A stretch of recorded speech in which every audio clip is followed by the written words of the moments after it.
হে everyone, আসসালামু আলাইকুম। আজকে আমি আপনাদের সাথে খুবই ডেলিশিয়াস একটা রেসিপি শেয়ার করব। তৈরি করে দেখাবো Korean style chilli garlic potatoes. এটা দেখতে কিন্তু অনেকটা মাশরুমের মতো। আর এই রেসিপি নিয়ে সোশ্যাল মিডিয়া জুড়ে আজকাল ট্রেন্ড চলছে।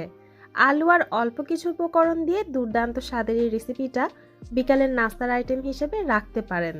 কিভাবে বানিয়ে নেওয়া যায় চটজলদি এই নাস্তার রেসিপি দেখে নেওয়া যাক আমার আজকের এই রেসিপিতে।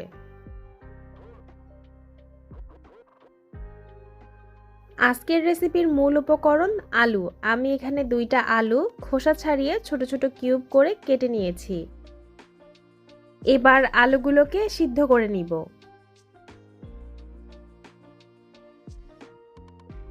সিদ্ধ করার জন্য চুলায় একটা প্যান বসিয়ে পর্যাপ্ত পরিমাণে পানি দিয়ে দিয়েছি। এর মধ্যে দিয়ে দিচ্ছি সামান্য লবণ।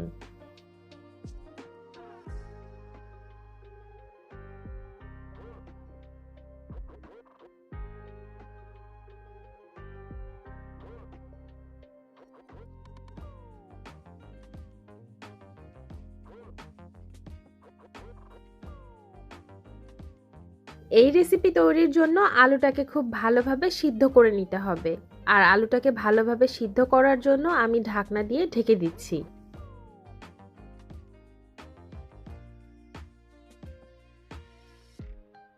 এবার একটা কাঁটা চামচের সাহায্যে দেখে নিচ্ছি আলু ভালোভাবে সিদ্ধ হয়েছে কিনা।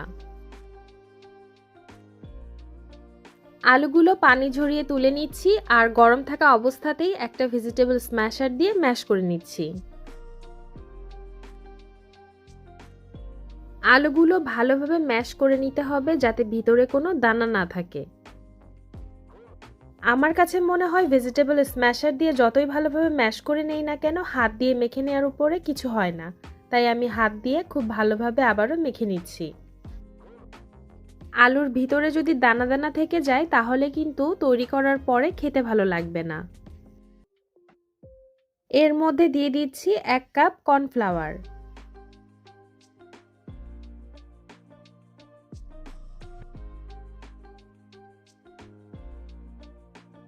এখন এর মধ্যে অল্প অল্প করে পানি দিয়ে ডো তৈরি করে নিব, যেভাবে আমরা রুটির জন্য আটার ডো তৈরি করে থাকি। পানির পরিমাণটা এখানে অনুমান করে দিতে হবে, তবে খুব বেশি পানি একসাথে ঢেলে দিবেন না।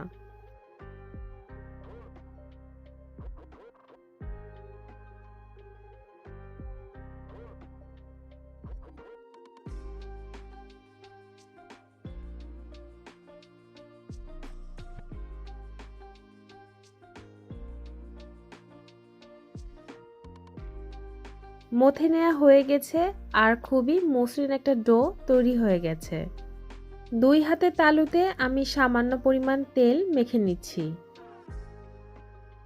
আমি একটা চামচ দিয়ে কিছুটা ডো হাতে নিয়ে নিচ্ছি, এতে করে সবগুলো দেখতে একই রকম সাইজের হবে। হাতের তালুতে নিয়ে গোল বলের মতো করে হাত দিয়ে হালকা একটু প্রেস করে নিব। এখানে আমি একটা প্লাস্টিকের বোতল নিয়েছি আর বোতলের মুখে আমি তেল লাগিয়ে নিচ্ছি। এরপর প্লাস্টিকের বোতল দিয়ে মাঝখানে হালকাভাবে চাপ দিলেই দেখবেন দেখতে একদম মাশরুমের মতো লাগছে।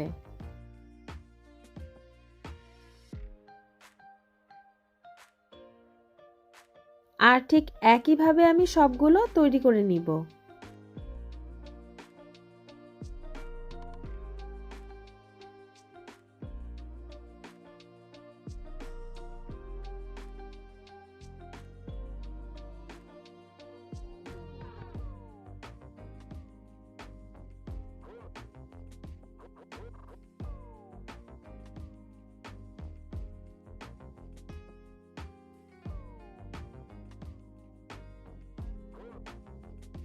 সবগুলো তৈরি করে নেওয়া হয়ে গেছে, এবার আমি চলে যাচ্ছি এগুলোকে সিদ্ধ করতে। সিদ্ধ করার জন্য একটা প্যানে আমি পরিমাণ মতো পানি দিয়ে দিয়েছি আর পানিটাও ফুটে উঠেছে। একটা একটা করে সবগুলো দিয়ে দিচ্ছি।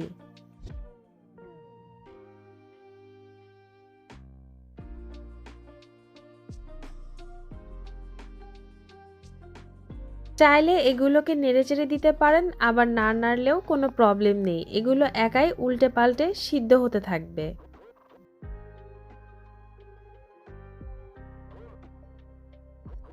আর এগুলো যখন এভাবে পানির উপরে ভেসে উঠবে তখন বুঝতে হবে এগুলো সিদ্ধ হয়ে গেছে। এবার এগুলোকে তুলে সরাসরি ঠান্ডা পানির মধ্যে দিয়ে দিচ্ছি। এতে করে এগুলো আর ওভারকুক হওয়ার চান্স থাকবে না। পানিটা যথেষ্ট পরিমাণে ঠান্ডা ছিল, আর তারপরেও আমি এর মধ্যে কিছু আইস কিউব অ্যাড করে দিয়েছি। আর ঠান্ডা পানির মধ্যেও এগুলোকে বেশিক্ষণ রাখবো না। একটা প্যানে দিয়ে দিচ্ছি 3 টেবিল চামচ বাটার, চাইলে এখানে সয়াবিন তেলও ব্যবহার করতে পারেন।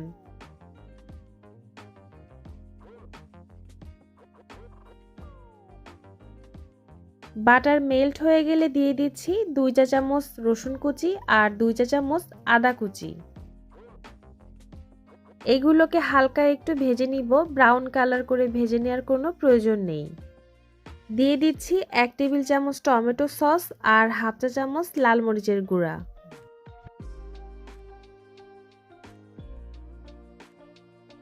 দিয়ে দিচ্ছি 1 চা চামচ চিনি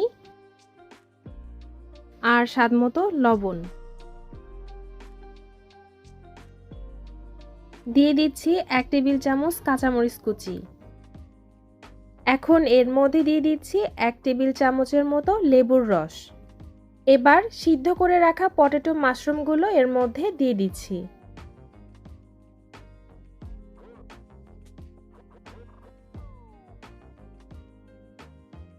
দিয়ে দিচ্ছি 1 টেবিল চামচ স্প্রিং অনিয়ন আর সামান্য ধনিয়া পাতা কুচি। এগুলো দিয়ে আর খুব বেশি নাড়াচাড়া করার প্রয়োজন নেই, যেহেতু আলুটা আগে থেকেই সিদ্ধ করা ছিল। আর সবকিছু একসাথে ভালোভাবে মিক্স করে নিলেই তৈরি হয়ে যাবে Korean style chilli garlic potatoes. যারা নতুন কিছু ট্রাই করতে পছন্দ করেন, আশা করি আমার আজকের এই রেসিপিটা তাদের কাছে অনেক বেশি ভালো লাগবে। ভালো লেগে থাকলে আমার চ্যানেলটি সাবস্ক্রাইব করবেন আর বেল বাটনটি অন করে রাখবেন আমার পরবর্তী ভিডিওর নোটিফিকেশন সবার আগে পাওয়ার জন্য। এতক্ষণ ধরে আমার সাথে থাকার জন্য সবাইকে অসংখ্য ধন্যবাদ জানাচ্ছি। সবাই ভালো থাকবেন, সুস্থ থাকবেন। আল্লাহ হাফেজ।